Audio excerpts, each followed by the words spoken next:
बोलिए हाजी पीर बाबा की जय। रहस्यमयी शक्तियों के स्वामी, सच्चे पीरो मुर्शिद, पूर्ण संत सतगुरु, अलख इलाही व समदर्शी बाबा श्री हाजी पीर, जिनका मंदिर बड़ा ही संकटनाशक है, जो ग्राम भगवाड़ी, तहसील बहरोड, जिला अलवर, राजस्थान में स्थित है, उनके बारे में मैं यहाँ संक्षिप्त जानकारी दे रहा हूँ।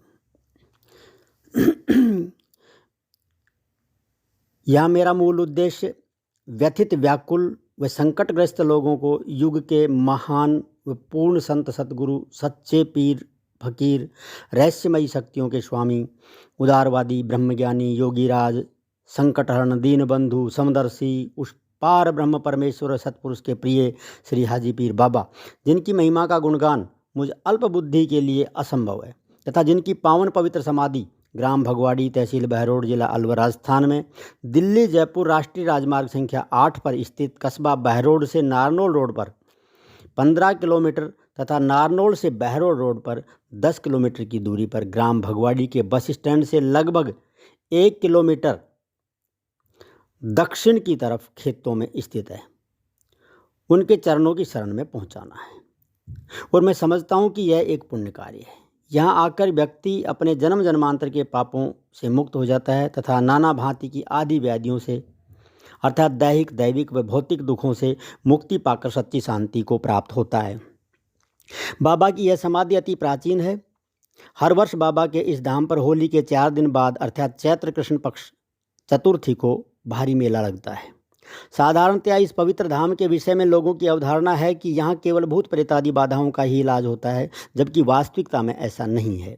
यहाँ भूत प्रेतादि बाधाओं के अलावा भी अनेकों असाधारण व असाध्य रोगों जैसे पेट के समस्त विकार, मनोविकार, पागलपन, मिर्गी, बांझपन, लकवा, टीबी एवं पीलिया जैसे शारीरिक रोगों का इलाज व ग्रह दोष, पितृदोष, जन्म कुंडली में उपस्थित अन्य अनेकों दोषों का भी बाबा श्री हाजी पीर की पवित्र समाधि से प्रकट हुए अदृश्य व अलौकिक दिव्य आभा मंडल द्वारा स्वतः एवं शीघ्र बिना किसी मानवीय सहायता के होता है। इसके लिए रोगी को बाबा के इस दिव्य धाम पर रोग की आवश्यकता अनुसार 21 से 40 दिन तक रुकना होता है। यहाँ शुद्ध आत्मभाव से तथा प्रेम व भक्ति भावपूर्वक बाबा की महिमा का गुणगान करना चाहिए। व स्थान की साफ सफाई का विशेष ध्यान रखना चाहिए। यहाँ रोग निवारण का कार्य केवल बाबा की गुप्त व दिव्य शक्तियों द्वारा ही किया जाता है। इस कार्य में कोई मानवीय सहयोग की जरूरत नहीं होती है। फिर भी यहाँ कुछ पाखंडी अपने आप को कोई पितृ व देवता आदि बताकर मरीजों को भ्रमित व भयभीत करते रहते हैं। अतः ऐसे लोगों से थोड़ा सावधान रहना चाहिए। कई बार देखने में आया है कि लोग मरीज को अंतिम समय में अर्थात रोग की अत्यंत बढ़ी हुई अवस्था में बाबा के दरबार में लेकर जाते हैं। ऐसी अवस्था में मरीज का बचना असंभव होता है और मरीज स्थान पर ही दम तोड़ देता है। अतः लोगों से निवेदन है कि यदि रोग की अत्यंत बढ़ी हुई अवस्था में बाबा के दरबार में किसी मरीज को लाना पड़ जाए तो बाबा की समाधि पर केवल धोक देकर एवं मरीज के ऊपर से 1.25 लीटर तेल व देसी घी उतार कर बाबा के दरबार में चिराग जलाएं व तुरंत किसी अच्छे चिकित्सक के पास ले जाएं। इससे अवश्य फायदा मिलेगा, ऐसा अनुभव सिद्ध है। इस स्थान पर रुके हुए मरीज को भी यदि अचानक से किसी नई एवं संक्रामक बीमारी ने जैसे तेज बुखार, वायरल, डेंगू, भयंकर पेट दर्द ने घेर लिया हो तो भी किसी तरह के भ्रम या अंधविश्वास में ना फंसे, बल्कि बिना विलंब किए तुरंत किसी अच्छे चिकित्सक के पास ले जाएं। यह आध्यात्मिक जागृति का श्रेष्ठ स्थान है। यह मात्र 21 से 40 दिन रुकने से व्यक्ति की बिना योगाभ्यास के ही कुंडलिनी शक्तियाँ जागृत होने लगती हैं। यहाँ रुकने से मरीज के शरीर की प्रतिरक्षा क्षमता बढ़ जाती है तथा मरीज स्वतः ही ठीक होने लगता है। मेरा उद्देश्य दुखी लोगों को बाबा की शरण तक पहुँचाना है और मैं समझता हूँ ये एक पुण्य कार्य है। अलख इलाही व समदर्शी पूर्ण संत बाबा श्री हाजी पीर महाराज के विषय में मैं संक्षेप परिचय देता हूँ। बाबा श्री हाजी पीर का कहना है कि भाषा, धर्म और जाति का मुझ पर बंधन ना आए, वही बंधन है कि प्रेम का मैं बंधता हूँ पलमाए। वह जीव उबारण कारण सुनकर प्रेम पुकार, भेख अनेक बनाए कर मैं आता हूँ संसार। जो नर मुझ में भेद कर करता है पाखंड, ते नर नरक में जाकर झेल ले यम को दंड। भेद मिटा भक्ति करो गुरु चरणन हो लीन, ईश्वर अल्लाह एक है इसमें मेख न मीन। इस मृत्यु लोक में जब जब भी सद्धर्म से लोग विमुख होते हैं तो काल भगवान खुलकर जीवों पर तबाही का तांडव नृत्य करते हैं। ऐसे समय में समस्त धर्म मर्यादाएं भंग हो जाती हैं। तब काल भगवान नाना भांति के आदि व्याधियों सहित शारीरिक, मानसिक एवं भौतिक रोगों की सेना लेकर जीवों पर चढ़ाई कर देते हैं। तब जीव व्यथित व्याकुल होकर उस सत्पुरुष परमात्मा को, जो अकाल मूर्त है, अजन्मा है, जो कभी भी नाश को प्राप्त नहीं होता, को दुखी होकर पुकारता है। चूंकि यह जीव भी उसी सत्समुद्र की एक बूंद है, अतः अपने ही अंश की करुण पुकार सुनकर वह सच्ची शक्ति अनेकों रूपों में प्रकट होती है। वैसे तो उस शक्ति का प्रकाश सर्वत्र समान ही है, फिर भी करुण पुकार सुनकर सच्चे संत, सच्चे पारखियों के हृदय में या कोई ऐसा स्थान हो जहाँ सच्चे संतों ने निवास किया हो, ऐसे स्थान पर उस मालिक की शक्ति का विशेष प्राकट्य होता है, जो जीवों को काल के जाल से बचाकर सद्धर्म पर चलाकर उन्हें निज देश पहुंचाता है। इसी हेतु ग्राम भगवाड़ी में परम संत, हिंदुओं के गुरु, मुसलमानों के पीर श्री हाजी पीर महाराज की दरगाह में उस सत्पुरुष की शक्ति का प्रादुर्भाव ईस्वी सन 1995 में हुआ है। वैसे वह समाधि अति प्राचीन है। इस स्थान पर श्री महाराज की पावन पवित्र समाधि है। श्री पीर महाराज इंसानी जिस्म को धारण करके जब आए थे तो यह भूमि उनके पावन चरण कमलों में काफ़ी समय तक रही है तथा यही अंत में उन्होंने अपनी देह त्यागी है। अतः यह भूमि मनुष्यों के पापों का नाश करने वाले धर्म क्षेत्र के रूप में श्री हाजी पीर महाराज के मंदिर के नाम से प्रसिद्ध हो गई। श्री पीर महाराज इंसानी जिस्म को धारण करके जीवों के उद्धार हेतु जब आए थे तब उनके पास सवारी हेतु सफ़ेद रंग का घोड़ा बताया जाता है तथा उनके सफ़ेद वस्त्र, हाथों में दुष्टों को भयभीत करने वाला सोटा भी बताया जाता है। आज भी बाबा के उसी भेद के जयकारे बोले जाते हैं तथा भक्तगण ध्यान भी उसी स्वरूप का लगाते हैं। वैसे तो वह सतसागर की बूंद तो उसी समय सत में जाकर समा गई थी। चूँकि यह भूमि उनके चरण कमलों में काफ़ी समय रही है तथा वर्तमान में उनकी पावन समाधि भी यहाँ स्थित है, अतः जीवों को दुखी देखकर उन्हें पापों से मुक्त करने हेतु तथा कर्म बंधनों के पास से बचाने हेतु उस मालिक की शक्ति अदृश्य रूप में उस सतसागर से सीधी इस स्थान पर आ रही है। अर्थात आरोग्य प्रदान करने वाली उस सतपुरुष की दिव्य व पावन शक्ति यहाँ निरंतर प्रवाहित होती रहती है, जो व्यक्ति को तीनों तापों से बचाती है।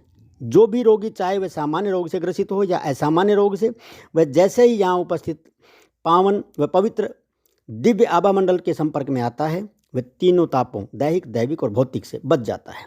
रोगी साधारण रोग से पीड़ित हो या असाधारण रोग से पीड़ित हो, व्यक्ति रोग की अवस्था अनुसार यहाँ इस स्थान पर रहकर शुद्ध आत्म भाव से स्थान की सामर्थ्य अनुसार साफ सफाई करके वह अन्य असहाय मरीजों की सेवा करके रोग से छुटकारा पा सकता है। यहाँ नियमित प्रत्येक हाजिरी के समय सभी मरीज व साथ में आए हुए परिजनों को चाहिए कि बाबा के नाम के जयकारे सामूहिक रूप से बोलें तथा इसके अलावा समय में भी राम नाम के नाम संकीर्तन की धुन लगाते रहना चाहिए। यहाँ किए गए राम नाम के जाप का विशेष प्रभाव होता है। यहाँ रहने से व्यक्ति के शरीर की रोग रोधक क्षमता स्वतः ही बढ़ जाती है, ऐसा अनुभव सिद्ध है। यहाँ उचित समय रह लेने के बाद भी यदि किसी तरह की बीमारी शरीर में नज़र आए तो किसी अच्छे चिकित्सक से परामर्श लेना चाहिए, क्योंकि जिस बीमारी का यहाँ रहने से पूर्व औषधियों द्वारा उपचार संभव नहीं हो पा रहा था, उसी बीमारी का अब रोग रोधक क्षमता बढ़ जाने के कारण शीघ्र उपचार होते देखा गया है। क्योंकि यह रोग मन मस्तिष्क से अधिक संबंध रखता है, अतः रोगी निश्चय नहीं कर पाता कि मैं क्या करूं व क्या नहीं। यहाँ जो अदृश्य शक्ति है वह रोग दूर करने में तो पूर्ण समर्थ है, लेकिन वह प्रकट होकर रोगी के भ्रम व शंकाओं को नहीं निकाल सकती। यह रोग मानसिकता से संबंधित है, अतः मरीज के दिमाग में भ्रम व शंकाओं के कारण अनेक गूढ़ प्रश्न घर कर जाते हैं, जिनका उत्तर साधारण व्यक्ति की सीमाओं से बाहर होता है। मरीज को शंकाओं से मुक्त होने के लिए अर्थात भ्रम से बाहर आने के लिए एक अच्छे मार्गदर्शक व परामर्शदाता की अति आवश्यकता होती है। मार्गदर्शक ऐसा हो जो रोगी को शंकाओं से बाहर निकालकर भय मुक्त करके आत्मबल को मजबूत कर सतमार्ग पर चलने की प्रेरणा दे सके। इस सब के अलावा भी मरीज को किसी अच्छे मनोचिकित्सक से शीघ्र परामर्श लेकर चिकित्सकीय उपचार लेना चाहिए। यहाँ आने पर मरीज में तुरंत या 1-2 दिन बाद बाबा की कृपा से स्वतः कुछ अजीबोगरीब घटनाएं होना शुरू हो जाती हैं, जिसकी वजह से मरीज के शरीर में एक असाधारण उत्तेजना उत्पन्न होती है, जिसे मरीज प्रारंभिक स्थिति में नियंत्रण नहीं कर पाता है और मरीज अजीबोगरीब हरकतें करने लग जाता है, जिसे इस स्थान की भाषा में हाजिरी आना बोला जाता है। अचानक हुई इस घटना से मरीज भयंकर भयभीत होकर अनेक आशंकाओं से घिर जाता है। हाजिरी आने की स्थिति में मरीज का शरीर, मन व जीभ वश में नहीं होते हैं। फिर भी बाबा से प्रार्थना करके आत्मबल मजबूत कर अपनी जुबान पर संयम रखने की चेष्टा करता है तो निश्चय सफलता मिलती है। ऐसा सैकड़ों मरीजों पर अनुभव हुआ है। भ्रमित अवस्था में आत्मबलहीन मरीज ऊट पटांग बकता है, कभी अपने को भूत बताता है, कभी कोई बाबा या पितर आदि बताता है। उसकी बातों में लेस मात्र भी सत्यता नहीं पाई जाती है, जबकि कुछ भोले भाले लोग इनकी बातों में आकर अपना नुकसान कर बैठते हैं तथा भ्रम जाल में फंस जाते हैं। अतः सावधानी से काम लें। कहा गया है कि अन्य क्षेत्रे कृतम पापम धर्म क्षेत्रे विनश्यति, धर्म क्षेत्र कृतम पापम वज्रलेपो भविष्यति। अर्थात अन्य क्षेत्र में किया गया पाप धर्म क्षेत्र में स्वतः विनष्ट हो जाता है, लेकिन धर्म क्षेत्र में किया गया पाप वज्रलेप की तरह कठोरता से चिपक जाता है। अतः यहाँ आने वालों से विनम्र निवेदन है कि यहाँ किसी भी तरह का ढोंग, आडंबर, पाप व अपराध करने से बचें। यहाँ तो शांत चित्त से हम शुद्ध आत्म भाव से अपने किए गए इस जन्म के व पूर्व जन्मों के, चाह कर किए गए व अनचाहे में किए गए, जाने में किए गए या अनजाने में किए गए सभी पापों व अपराधों की माफ़ी मांगनी चाहिए तथा पूर्ण संत सतगुरु बाबा श्री हाजी पीर का व उस ईश्वर का शुक्रिया अदा करना चाहिए जो बड़ा ही दयालु व क्षमा का भंडार है। यहाँ आने वाले रोगी को तथा अन्य यात्रियों को स्थान की पवित्रता का पूरा ख्याल रखना चाहिए। इस स्थान पर मद मांसादि का सेवन नहीं करना चाहिए तथा बाबा के भक्तों को शराब, मांस, अंडा जैसे पदार्थों का सेवन जीवन भर कभी भी नहीं करना चाहिए। कहा भी है कि कामी, क्रोधी, लालची भाई पापी भी तर जाए, पर मदमांस भखे नर ना तरह, चाहे शीश पटक मर जाए। संत कबीर जी ने भी कहा है कि मांस मछलियाँ खाते हैं और सुरापान से हेत, ते नर नर कही जाएंगे माता पिता समेत। मांस भखे और मद पीवे, धन वेश्या को खाए, जुआ खेले, चोरी करे तो अंत समूला जाए। यहाँ पर पंडा पुजारी व संत महंत कोई नहीं है। अतः यात्रियों को चाहिए कि प्रातः 4 बजे अर्थात ब्रह्म मुहूर्त में उठकर नित्य कर्म से निवृत्त होकर स्थान की साफ सफाई कर बाबा की समाधि को स्नान कराकर धूनी धूप करके संध्या वंदन व आरती करना चाहिए। सुबह सभी यात्री स्नान कर शुद्ध वस्त्र पहनकर शुद्ध आत्म भाव से दरबार में पेश होकर सामूहिक रूप से बाबा का आवाहन करके उन्हें सलाम कर विनय सुनाएं व बाबा के जयकारे बोलें। कहा भी है कि भावपूर्ण श्रद्धा व विनय से भरी प्रार्थना को प्रभु तुरंत सुनते हैं। यहाँ स्थान पर रहने वाले यात्रियों को दाल व बिना तली सब्जी व बिना चुपड़ी रोटियों का ही सेवन करना चाहिए तथा 2-2 काली मिर्च जो बाबा की विभूति मिली हो का सेवन सुबह शाम अवश्य करना चाहिए। रोगानुसार उचित समय तक बाबा की समाधि पर सेवा करने के बाद रोग से पूर्ण छुटकारा पाने हेतु यदि सामर्थ्य हो तो घर पर भी 41 दिन तक संयम नियम पूर्वक बाबा का चिराग जलाना चाहिए।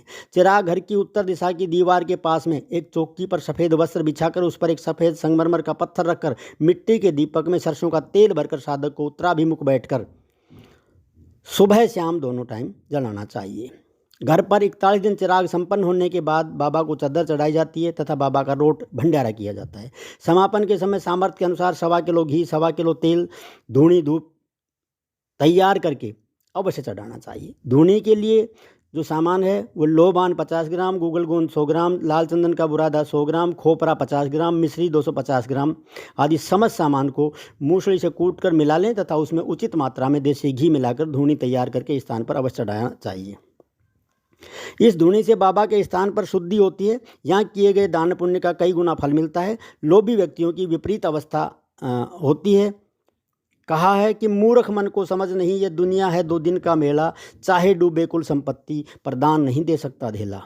उपरोक्त संपूर्ण विषय सामग्री अपने अनुभव के आधार पर निजी विचार हैं, जिस पर सहमति के लिए किसी तरह का आग्रह या अनुरोध नहीं है। इस विषय सामग्री को किसी व्यक्ति, समूह व समुदाय के प्रति किसी तरह की दुर्भावना से नहीं लिखा गया है। फिर भी यदि किसी व्यक्ति, समूह व समुदाय को इन विचारों से असहमति हो तो मैं क्षमा चाहता हूँ। विषय के अंत में अलख इलाही, समदर्शी, संकटनाशक, चमत्कारी, रहस्यमयी शक्तियों के स्वामी, ब्रह्मज्ञानी, राम भक्त, सच्चे मसीहा, महायोगी राज, ज्ञानियों में अग्रगण्य, सच्चे पीरो मुर्शिद, गरीबों के पालक पोषक, जिनकी कृपा दृष्टि मात्र से समस्त पापों का नाश हो जाता है, ऐसे पूर्ण संत सतगुरु को मुझ अज्ञानी का कोटि कोटि प्रणाम। कबीर जी ने कहा है कि कबीरा सोई पीर है, जो जानत पर पीड़, जो पर पीड़ न जानही, सो का फिर बेपीर। भाई बाबा के दरबार में कमी काहू की नाए, पर बंदा मौज न पावही तो चूक चाकरी माए। कहा है कि संत चरण पावन सदा, और रख चरणन में ध्यान, भेद करें नहीं संत जन, सबको रखें समान। बोलिए श्री हाजी पीर बाबा की जय। बोल सच्ची समाधि वाले की जय। बोल धूने वाले बाबा की जय।